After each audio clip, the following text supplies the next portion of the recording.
Booey. Here I go again on my own. Howard Stern's penis, Baba Booey. Going down the only road I've ever known. I love that this is catering to this. Hi, we're the Dungeoneers of Depravity, and that singing number was brought to you by Eric Heimerman. And Bingo Bongo was brought to Alibaba over here. Is that what I should call you now, Fwack? Berserko Bonko. Hang on, I'll change it right now. Oh, no. Please don't. I'm talking some huge boobs. Huge bahungalungas. Humonga lunga honga longa gungus. Packing some Dobon Honkaroo. Now over the Dobon Hunkaroos to do a quick recap of what we've been doing this entire time. And then after that, we'll be launching over to Eric so he can tell about Palisier, our resident asshole of the group. The world that everyone is playing in is a world that was homebrewed up by myself. It is called Perseus. It consists of 6 main continents that are actually floating above the surface of the planet. The actual surface of the planet is kind of this war-torn area of planar magic that is opening rifts left and right. And while there are some people that live on it, everyone tries to be on the continents because that's where it's safe. The below area is called Kerberos, and the majority of the races that live there are almost strictly Ganassi, Warforged, and Tiefling. The reason being is 3,000 years ago, there was a grouping of these 3 races called the Convent, who's kind of enslaved the rest of the races. This was also before the continents became divided from the planet. Everything was apart, and then a great cataclysm happened when the Dragonborn and the High Elves arrived onto Perseus to kind of unite the remaining forces to overthrow the Convent. Since then, everyone's kind of come to an easy peace with each other. There's a lot of treaties, but those who live down below on Kerberos have to have certain privileges through a lot of red tape and essentially legal paperwork in order to actually come to those continents, which is where our heroes are from. They're in the city of Emfral, which is a city dedicated to the design of magical weapons, artifacts, and specifically airships. It is mostly dwarves, humans, and gnomes that live in the city, but there is a great festival going on that is called the Remembrance Festival, which is kind of a celebration of moving on from the events that divided the races and the war that tore their planet apart. Everyone's kind of getting along for the most part. There's still some skirmishes, but there's peace throughout, which is why Emfral is having this big festival. Which brings us to, let's go to Palisier. Palisier, go ahead and tell us about him a little bit.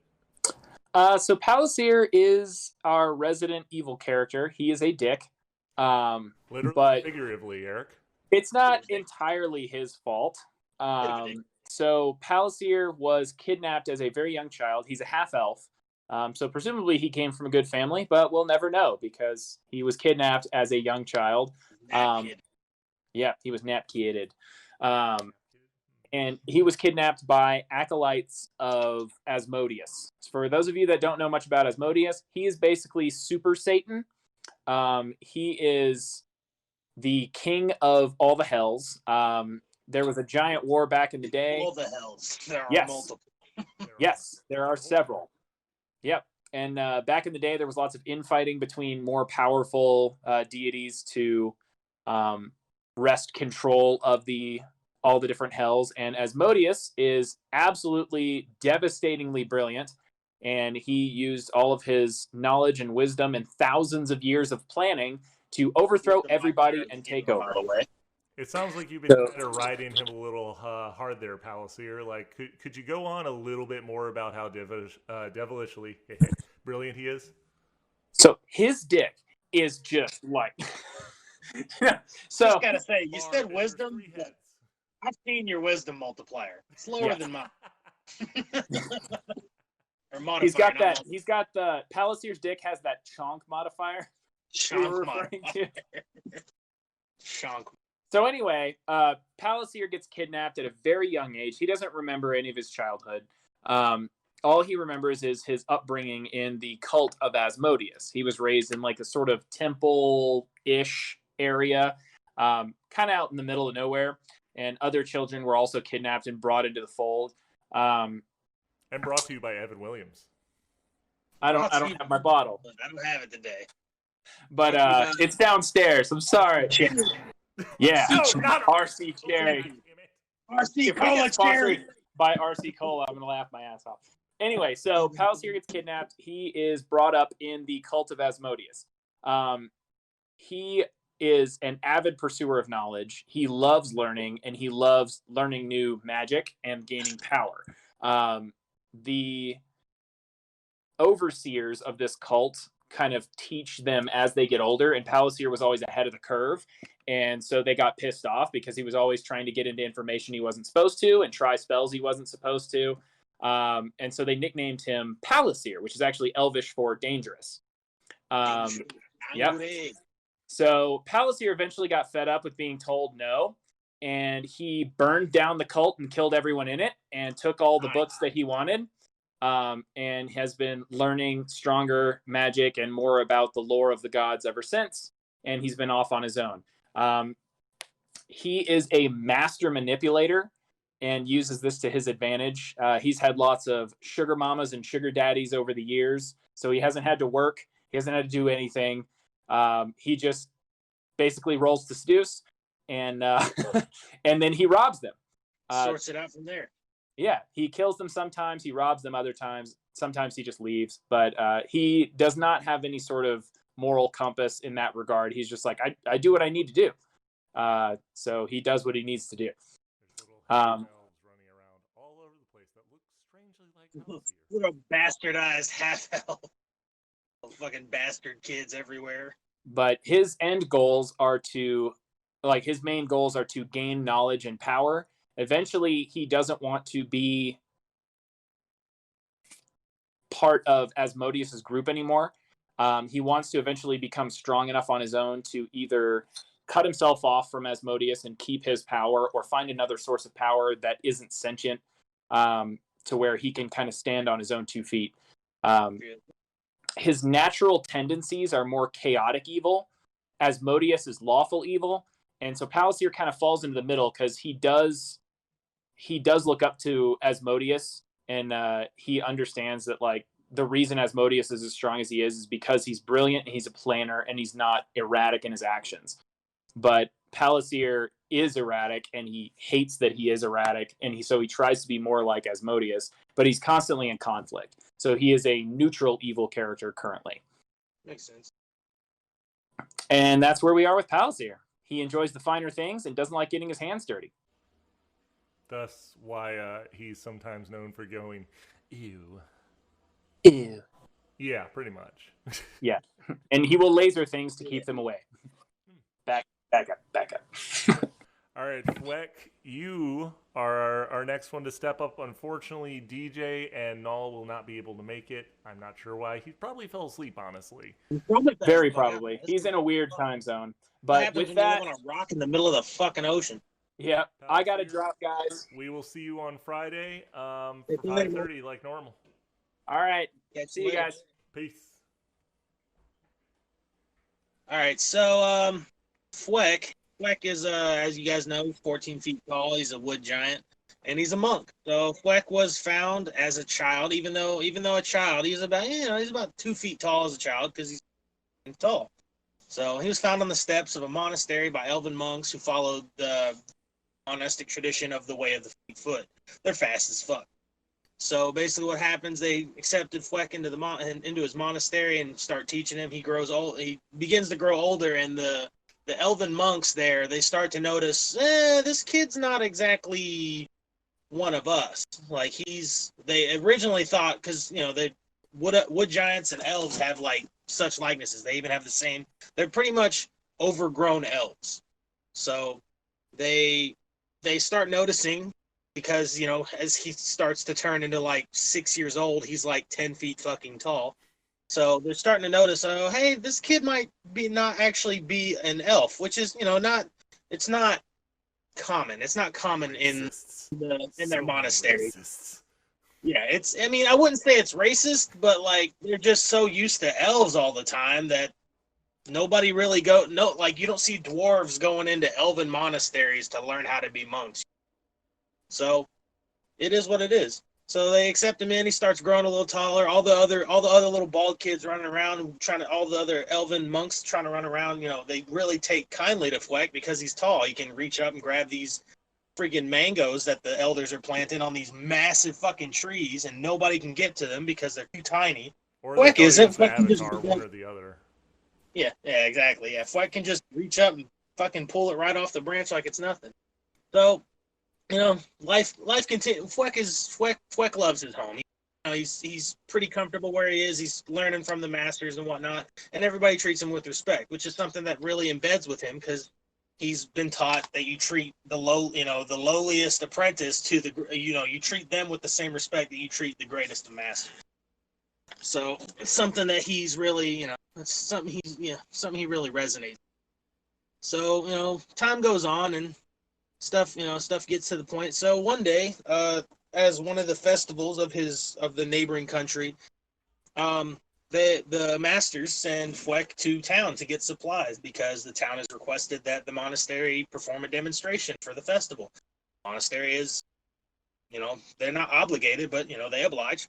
So they sent Fleck into town to grab some materials that they'll need for the festival. So as Fleck's going into town, Fleck constantly outside of the monastery is basically it's this temple in the middle of this massive forest. The forest is just immense, and trees, any trees anywhere from 14 feet high to 30 feet high. It's just massive forested area. So in this forested area belongs an elven lord, or this forested area is owned by an elven lord. And each day, Fleck goes by and takes different paths through the forest, the safer paths that, the monk's path that the masters have taught them, so that they don't encounter danger or trouble on the way through. So one of the monk's paths happens to pass by the gates to the main, citadel where this lord keeps his court and members of the kingdom. And Fleck does everything he can to pass by it every day and wave to the sentinels standing guard at the gate. And does this, he's done this several times. He's been to town several times. So the sentinels have seen him come through, and they're like, oh well, hey, they always wave, they're always nice to him, but they won't let him in the gates because he's a wood giant. There might be a little bit of racism there. I don't know if it's racism per se, but it's more like an elitist type thing where it's like only elven lords are let in and all that, like only their lineage or whatever. More like of a class thing than a yeah. I would say it's more classist than race. But so on this so-called glorious day when Fleck is sent into town to get materials, he encounters a clearing that he doesn't remember being there, being along the path before. And he starts to look around this clearing and notices some of these trees with fucking gargantuan stumps, they're just huge trees. They are missing. They're just shredded in half, like they were moved, force. So basically what ends up happening is Fleck bumps into a knuckle dragger, which is a special type of troll that's just extra dumb and extra strong. The really scary part about this is this knuckle dragger has been basically bred to be a warhol, which is something very fast and imagine Juggernaut like the fucking X-Men character. Okay. But minus the armor. It's just big, dumb, and extra full chunk. of, He thick yeah, boy. extra chunk. It's crazy. So Fleck, obviously out of his fucking league, gets his shit tossed around a little bit. He gets thrown around because Fleck's only 12. Granted, at 12 years old, he's 8 feet tall, but he's also still a child. I like how you went from 2 feet to 10 feet to 8 It's feet. I don't know. I gotta figure out the scale. I don't know. It's 3 years old. No, You're 2 feet he's tall. tall as fuck. He's tall as fuck. So he's still a child. So he gets his shit thrown around by this fucking troll.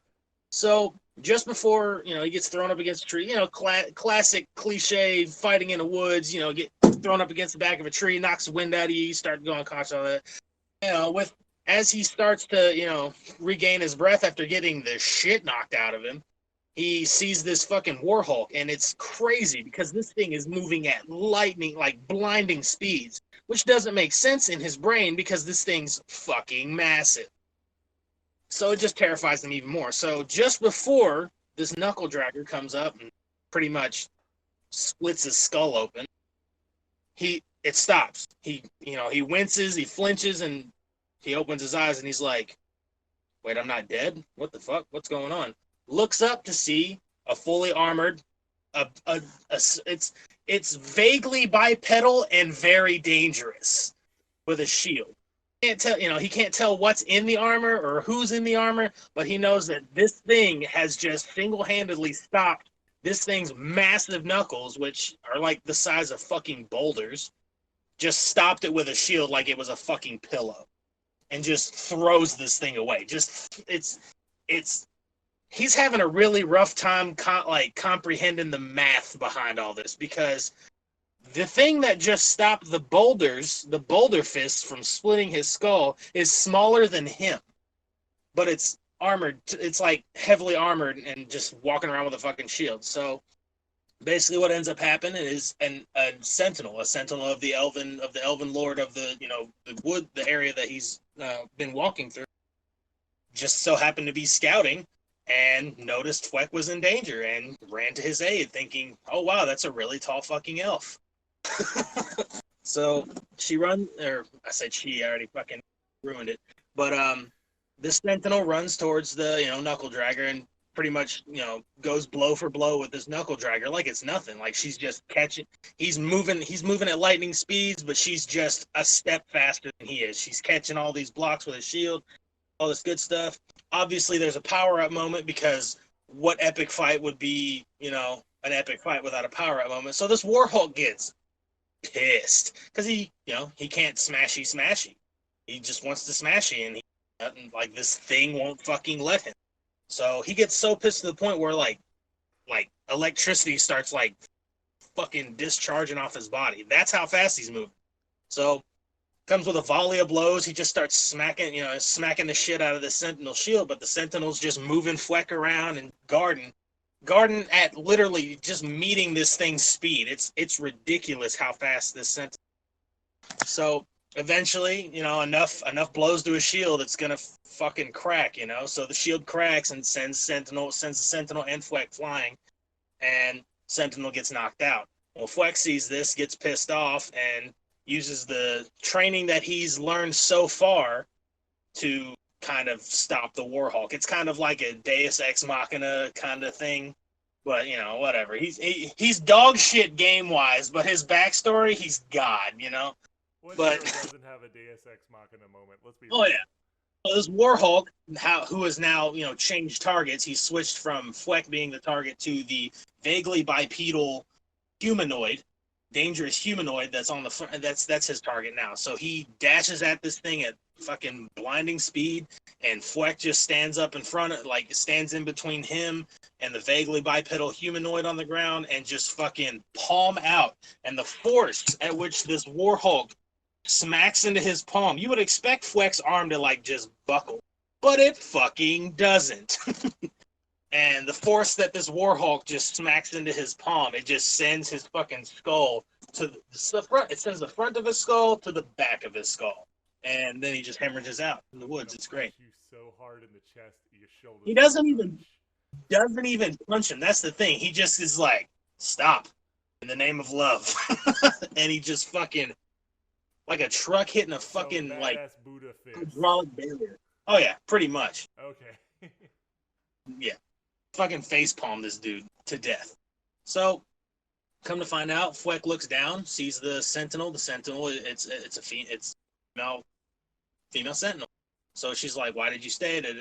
Basically, Fweck picks her up, takes her back to the gates, drops her off at the gates. He wants to go in to make sure she's okay because she just saved his fucking life. And Sentinels won't let him in. So Fweck just continues what he was doing. He continues off to the town and grabs the supplies, and starts heading back to the monastery. When he gets back to the monastery, just outside the little perimeter there, there's a female there. She's not wearing armor. She's just kind of chilling out, wearing common clothes. And turns out it's the elf female, and this elf female is the captain of like the scouting corps of the Elven Lord Sentinels. So she was just hopping along today and noticed that Fleck was in danger, and then ended up getting her life, and ended up saving Fleck's life, and then vice versa. Fleck ended up saving. So they go into the monastery together, have a long talk, and basically she used to be a student of the monastery as well, and they sent her off to be a sentinel. That's the whole reason she's here. She's here to ask Fleck to join the Sentinel Corps. The Elven Lord wants him to join, which is super crazy because only elves are allowed to be sentinels. Fleck is not an elf, though he looks like one. Not an elf. So Fleck is actually the first wood giant sentinel to join any Sentinel Corps ever. So he's kind of got some big shoes to kind of fill or whatnot. It's okay. He has So feet. yeah, I got big ass feet. But yeah, that's pretty much it. And then the Lord sends him on pretty much sends him on a mission. Well, I'm shitty at backstories because one, I feel the need to write a fucking like Otis, or what is it called? Otis Maximus, whatever the fuck it is. I feel the need to write like a 94 fucking chapter backstory, but I never get to it. So there's kind of a disconnect in between Fleck joining the Sentinels, or Fleck being recruited to the Sentinels, and how he came to meet Palliser and all. I'm working on that. Hopefully, I'm not gonna make a promise and say it's gonna be done by next recap, but I would say the 2 recaps from now, if it's not done, just kick my ass, just fucking wipe me, That being said, I mean, Aaron, that's the point of doing like the side quests and the sit down long rests where you guys kind of talk some monkey chair is to develop your characters not only as the backstory but also because I like the interaction. Here's the thing about us guys, if anyone's watching or if you tune in later and watch this when it's recorded and edited, all that. These guys didn't meet until I started this campaign up. DJ and Aaron knew each other and I knew them, but Eric, the only way he knows them is through this guy right here. Because me and him were friends from 8 years ago and he got into D&D and I was like, hey, I'm trying to start a group. How about they meet and we all play? And we didn't do like a Skype meeting or get on Roll20 and be like, hey, let's introduce each other. No, I went, by the way, this is the world. Good fucking luck. This is what's going on. Palliser, what are you doing? Palliser ends up getting his money stolen, who is played by Eric, by a street urchin. And then Null showed up, who's played by DJ, who helps him out. They end up getting back to an inn and start agreeing to help each other with some little side, money jobs here and there at the board. And they come across Fleck, who's getting thrown, which is weird, backed out of another tavern. Backed out of the tavern. The gnome purveyor who smacks him with what I don't remember if it was a large wooden ladle spoon. It was like or a large, it was something. I think it was like either a ladle or a frying pan or like cartoon style. Like it felt like a spoon. They basically hit you on the nose and your own nose just kind of wiggled side to side and you're like, oh man, this sucks. Come on, man. I just want a drink. And Palliser, being the conniving asshole he is, goes, we could use some more muscle. Let's go talk to that guy. And Fleck, being the goofy, kind-hearted, just person I am, fuck yeah. So they offer me beer, and beer's beer, man. Yeah, and then they just like real life. You offer me a free beer, we're best fucking friends. Yeah, and then from there, it's just kind of a series of things that led up to them meeting the half-orc Dargo, who's one of the NPCs I threw in to kind of get the storyline moving a little bit, to kind of direct the players. Outside of that, they're kind of free to just, it's kind of like breeding cats almost. They're like, we're going to do this now. But they all click together really well, which made me happy, and that was the thing that kind of cemented this whole, hey, let's do a live stream. I mean, we enjoy it, and guess what? We're gonna do it regardless. So whether you watch it or not, y'all are watching or not, I'm having a good fucking time. and you're having a couple beers too. That's the other thing. We're promoting alcohol. No, we're not promoting alcoholism. Please don't associate with us with that. Well, when I can get PTO, I'm having beers.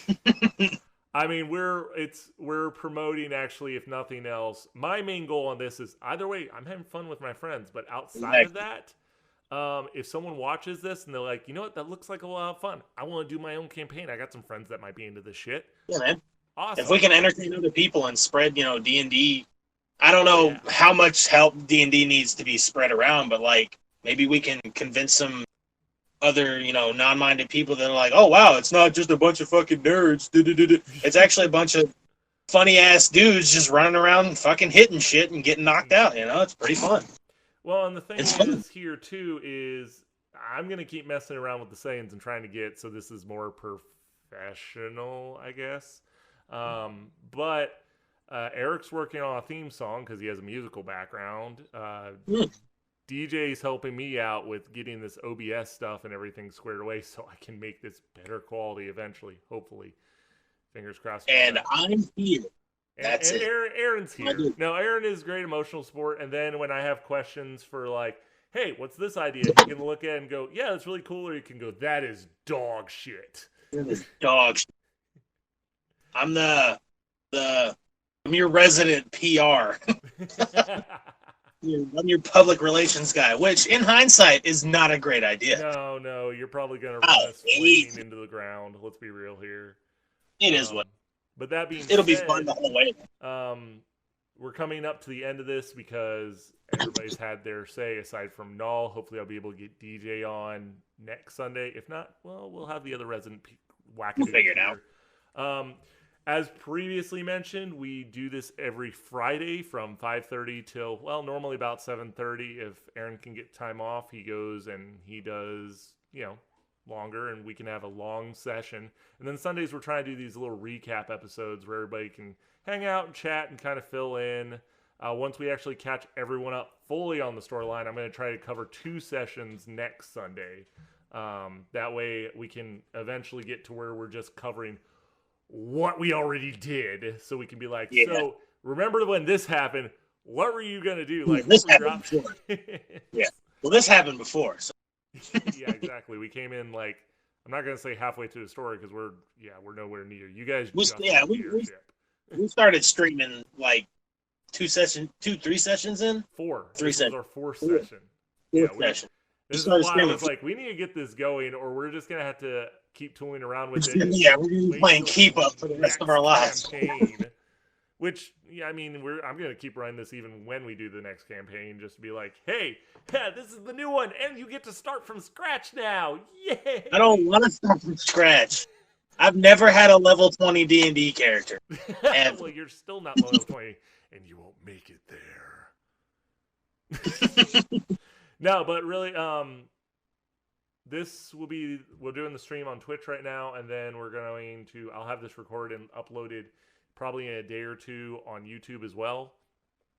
I'm currently finishing up on getting the Instagram done, where we can post some silly pictures. I'm probably going to do lots of D&D random theme stuff. Like, Aaron, if you have a picture of you with, like, one of those goofy Viking horn hats, be like, I'm ready to fuck shit up with D&D. Sure.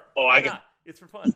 And then I've also got the Facebook almost set up as well. And that way, if we have any news for special events, I know the weekend of July 4th, Eric Heimerman will actually be running a one-shot for me and Aaron over here. We might have a guest player. We're still figuring out the schematics of that. Yeah.